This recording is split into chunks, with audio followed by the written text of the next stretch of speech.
وہیں امریکہ کے لیے پیچھے ہٹنا بھی آسان نہیں ہے، لیکن امریکہ کے لیے یہ بھی آسان فیصلہ نہیں ہوگا، کیونکہ اگر واشنگٹن بات چیت یا معاہدے کی طرف جاتا ہے تو اس کے مخالفین اسے امریکی دباؤ کی ناکامی کے طور پر پیش کر سکتے ہیں۔ ایران اسے اپنی کامیابی بتائے گا اور امریکی مخالف طاقتیں کہیں گی کہ امریکہ کو پیچھے ہٹنا پڑا، شکست ہوئی، یعنی پیچھے ہٹنا سیاسی طور پر ایک بڑا چیلنج ہوگا۔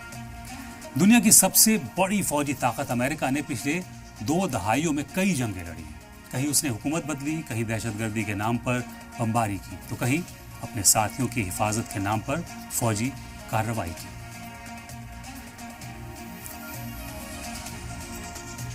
یہ جو ایران جنگ ہے، یہ سب سے مہنگی میزائلوں کی جنگ ثابت ہوئی ہے۔ ایران کے ساتھ حالیہ فوجی ٹکراؤ نے امریکہ کو ایک نئے طرح کے چیلنج دیا ہے۔ یہ زمینی جنگ نہیں ہے بلکہ میزائلوں اور ایئر ڈیفنس سسٹم کی جنگ رہی ہے۔ امریکہ نے ایرانی بیلسٹک میزائل کو روکنے کے لیے اپنے مہنگے انٹرسیپٹر استعمال کیے۔ ایک انٹرسیپٹر میزائل کی قیمت لاکھوں ڈالرز اور کروڑوں ڈالرز کی ہوتی ہے۔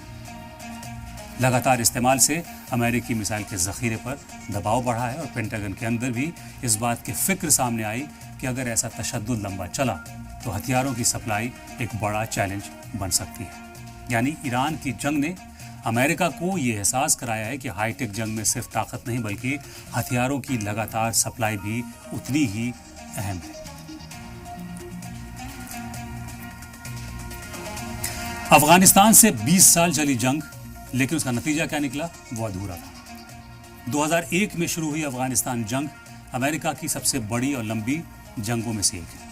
لگ بھگ 20 سال تک چلی اس جنگ میں امریکہ نے تقریباً 2.3 ٹریلین ڈالر یعنی تقریباً 190 لاکھ کروڑ روپے سے زیادہ کی رقم خرچ کی۔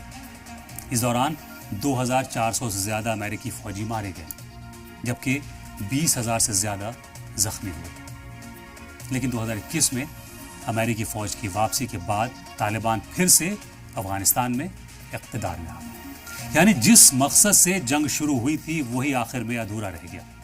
یہی وجہ ہے کہ افغانستان کو امریکی خارجہ پالیسی یعنی ایکسٹرنل افیئرس کی پالیسی کی سب سے بڑی اور مہنگی اور متنازع جنگوں میں سے ایک گنا جاتا ہے۔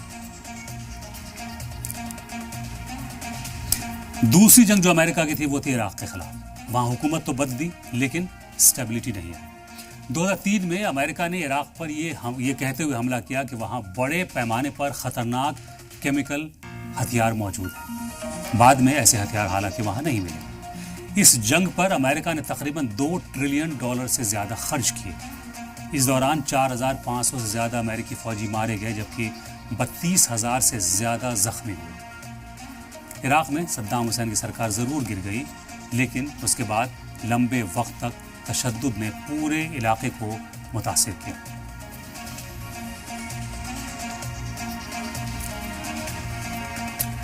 اگر ان تینوں جنگ کو ایک ساتھ دیکھا جائے تو تصویر صاف دکھائی دیتی ہے۔ عراق نے امریکہ کو بھاری مالی اور انسانی نقصان دیا۔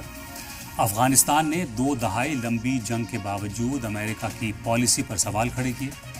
ایران کے ساتھ ٹکراؤ نے یہ دکھایا کہ ہائی ٹیک جنگ میں ہتھیار بھی محدود نہیں ہوتے اور لمبے تشدد سب سے طاقتور ممالک کی فوجی صلاحیت پر بھی دباؤ ڈال سکتے ہیں۔ یعنی امریکہ آج بھی دنیا کی سب سے بڑی فوجی طاقتوں میں شامل ہے، لیکن پچھلے 2 دہائی کی ان جنگوں نے یہ ثابت کیا ہے کہ ہر فوجی جیت ڈپلومیٹک جیت میں تبدیل نہیں ہوتی، اور ہر جنگ کی قیمت صرف ڈالر میں نہیں بلکہ سیاسی ساخ، وسائل اور لمبے وقت کی حکمت عملی میں بھی چکانی پڑتی ہے۔ یہاں ایک سوال سب سے اہم ہے کہ کیا ڈپلومیسی میں پیچھے ہٹنا ہمیشہ شکست ہوتی ہے؟ تاریخ بتاتی ہے کہ کئی بار بڑی طاقتیں اپنی پالیسیز بدلتی ہیں تاکہ بڑا نقصان روکا جا سکے، لیکن اگر کوئی ملک اپنا مقصد حاصل کیے بنا واپس لوٹتا ہے تو اس کے مخالف اسے شکست کے طور پر پیش کرتے ہیں۔ امریکہ کے لیے چیلنج یہی ہے کہ وہ ایسا راستہ چنے جہاں اس کی فوجی طاقت بھی برقرار رہے اور انٹرنیشنل ساخ بھی۔ امریکہ ایران ٹکراؤ اب صرف 2 ممالک کی لڑائی نہیں رہ گئی، یہ امریکہ کی ڈپلومیٹک طاقت، اس کی خارجہ پالیسی اور اس کے گلوبل دبدبے کا امتحان بن چکا ہے۔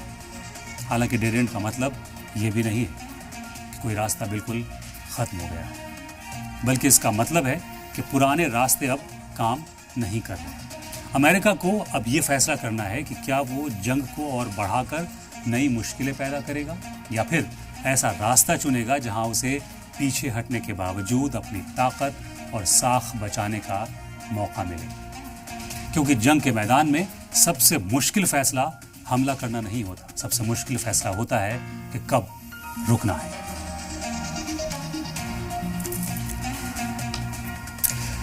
آج کی یہ تمام خبریں اس بات کی گواہی دیتی ہیں کہ جو طاقتیں دوسروں کے ملکوں میں تباہی اور جنگ کا کھیل رچتی ہیں، قدرت ان کے اپنے گھر میں ایسے حالات پیدا کر دیتی ہے جس سے بچنا ناممکن ہو جاتا ہے۔